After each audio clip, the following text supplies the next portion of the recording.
கிறிஸ்துவுக்குள் மிகவும் பிரியமானவர்களே, இயேசு கிறிஸ்துவின் நாமத்தில் உங்கள் யாவரையும் அன்போடு கூட நான் வாழ்த்துகிறேன். இந்த நாளிலும் தேவன் நம்மோடு கூட இடைப்படுகின்ற ஒரு வார்த்தை, சங்கீதம் 113 அதிகாரம் 7, 8 வசனங்கள்.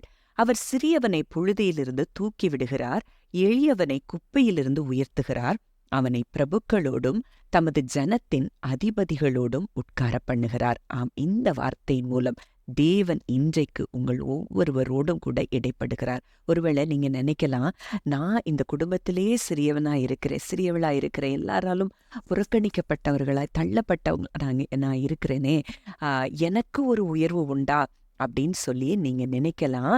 ஆனா அவர் சிறியவனைத்தான் புழுதியிலிருந்து தூக்கி விடுகிறாராம், எளியவனை ஒருவேளை குப்பையில இருக்கிறது போல நீங்க உணரலாம். ஒன்றுக்குமே உதவாத குப்பையாய் நான் இருக்கிறேனே, எனக்கு என்ன ஞானம் இருக்கு, எனக்கு என்ன என்னால என்ன செய்ய முடியும், எனக்கு ஒரு டேலண்ட்டும் இல்லையே அப்படின்னு சொல்லி நீங்க நினைக்கலாம்.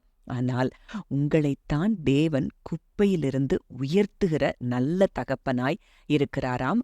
உங்களை பிரபுக்களோடும் ஜனத்தின் அதிபதிகளோடும் உட்கார பண்ணுவேன் என்று சொல்லி இன்றைக்கு வாக்கு கொடுக்கிறார். அப்போ இந்த காரியத்தை குறித்து நம்ம வேதத்துல ஆராய்ந்து பார்த்தோம்னா, எத்தனையோ தேவ மனிதர்கள் அப்படித்தான் குழிக்குள்ளேயும் குப்பைக்குள்ளேயும் கிடந்தவங்களை தான் தேவன் உயர்த்தினதை நம்ம பார்க்கிறோம். யோசேப்பை பார்க்கும்போது குழியில போடப்பட்ட அந்த யோசேப்பை தான் தேவன் அந்த எகிப்து தேசத்துக்கே ஒரு பெரிய அதிகாரியாய் மாற்றினதை நம்ம பார்க்கிறோம். அதே போலதான் தாவீதனுடைய வாழ்க்கையை நம்ம பார்க்கும்போது அது அப்படித்தான். ஆடுகள் மேய்த்து கொண்டிருந்தவனை ஒரு ராஜாவாய் மாற்றக்கூடும் என்றால், இன்றைக்கு உங்களை நீங்க எந்த நிலைமையில இருந்தாலும் உங்க நிலைமையில இருந்து உங்களை மாற்றி உங்களை உயர்த்துவதற்கு அவர் வல்லமையுள்ளவராயிருக்கிறார். இப்போ நம்ம வாசிக்கலாம், சங்கீதம் 40:17 சொல்லப்பட்டிருக்கிறது. தாவீது சொல்லுகிறார், நான் சிறுமையும் எளிமையுமானவன், கர்த்தரோ என்மேல் நினைவாயிருக்கிறார், தேவரீர் என் துணையும்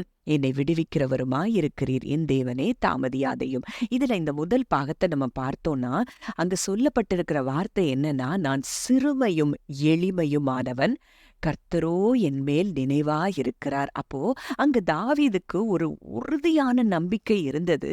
கர்த்தர் என் மேல நினைவாயிருக்கிறபடியினால நான் சிறுமையும் எளிமையுமாயிருந்தாலும் என் தேவன் என்னை விடுவிப்பார், என் தேவன் என்னை உயர்த்துவார் அப்படிங்கிற அந்த அசைக்க முடியாத நம்பிக்கை அந்த ஆடுகளை மேய்த்து கொண்டு இருக்கும் போதே அங்கே தாவீதுக்கு இருந்ததை நம்ம பார்க்கலாம். அப்போ சிறுமையும் எளிமையுமான ஒரு தாவீதை, ஒருவேளை அவனுடைய உண்மையான ஸ்டோரியை நம்ம பார்த்தோம்னா, எல்லாராலும் புறக்கணிக்கப்பட்டவன் தான் தாவீதினுடைய வாழ்க்கை. அதுதான் உண்மையா. அதனாலதான் சங்கீதம் 27 கூட அவர் சொல்லுகிறார், என் தகப்பனும் என் தாயும் என்னை கைவிட்டாலும் என் கர்த்தர் என்னை சேர்த்துக் கொள்வார். அப்போ அங்கே எல்லாராலும் புறக்கணிக்கப்பட்ட ஒரு வாலிபனாதான் அந்த நாட்கள்ல தாவீது இருந்ததை பார்க்க முடிகிறது.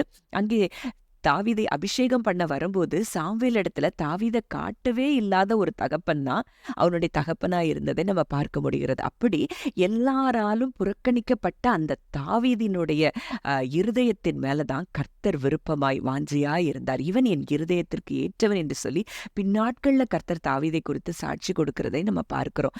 அப்போ இன்றைக்கு ஒருவேளை உங்க வாழ்க்கை அப்படி இருக்குமானால், இன்றைக்கு நானும் சிறுமையும் எளிமையுமா தான் இருக்கிறேன், எனக்கு ஒரு உயர்வு உண்டா, எனக்கு என் வாழ்க்கையிலையும் தேவன் இப்படிப்பட்ட காரியங்களை செய்ய முடியுமான்னு சந்தேகத்தோடு இருக்கிற உங்களிடத்துல தான் தேவன் இந்த வார்த்தையின் மூலம் இடைப்படுகிறார். மேலும் 2 சாமுவேல் 7:8 வசனம் 9 வசனங்கள்ல நம்ம பார்க்கும் பொழுது, இப்பொழுதும் நீ என் தாசனாகிய தாவீதை நோக்கி சேனைகளின் கர்த்தர் சொல்லுகிறது என்னவென்றால், நீ இஸ்ரவேல் என்கிற என் ஜனங்களுக்கு அதிபதியாயிருக்கும்படி ஆடுகளின் பின்னே நடந்த உன்னை நான் ஆட்டு மந்தையை விட்டு எடுத்து நீ போன எவ்விடத்திலும் உன்னோடே இருந்து உன் சத்துருக்களையெல்லாம் உனக்கு முன்பாக நிர்மூலமாக்கி பூமியில் இருக்கிற பெரியோர்களின் நாமத்துக்கு பெரிய நாமத்தை உனக்கு உண்டாக்கினேன். இது தேவன் சொல்லுகிற ஒரு வார்த்தை. இன்றைக்கு தாவீது மேல கர்த்தர் நினைவாயிருந்து இப்படிப்பட்ட காரியங்களை அவர் செய்திருப்பாரானால், ஆடுகளுக்கு பின்னே நடந்த அவனை ஆட்டு மந்தையை விட்டு எடுத்து எல்லா சத்துருக்களை நிர்மூலமாக்கி பூமியில் இருக்கிற பெரியோர்களின் நாமத்துக்கு ஒத்த நாமத்தை தாவீதுக்கு தந்திருப்பார் என்றால், இன்றைக்கு அவருடைய பிள்ளைகளாயிருக்கிற நமக்கு எப்படி செய்யாமல் இருப்பார்? நிச்சயம் உங்களுடைய வாழ்க்கையை கர்த்தர் மாற்றி உங்களை புழுதியிலிருந்து தூக்கி எளிய குப்பையிலிருந்து உயர்த்தி உங்களை பிரபுக்களோடும் ஜனத்தின் அதிபதிகளோடும் ராஜாக்களோடும் தேவன் அமர பண்ணுவேன் என்று சொல்லி இன்றைக்கு வாக்கு கொடுக்கிறார். ஜெபிக்கலாம்.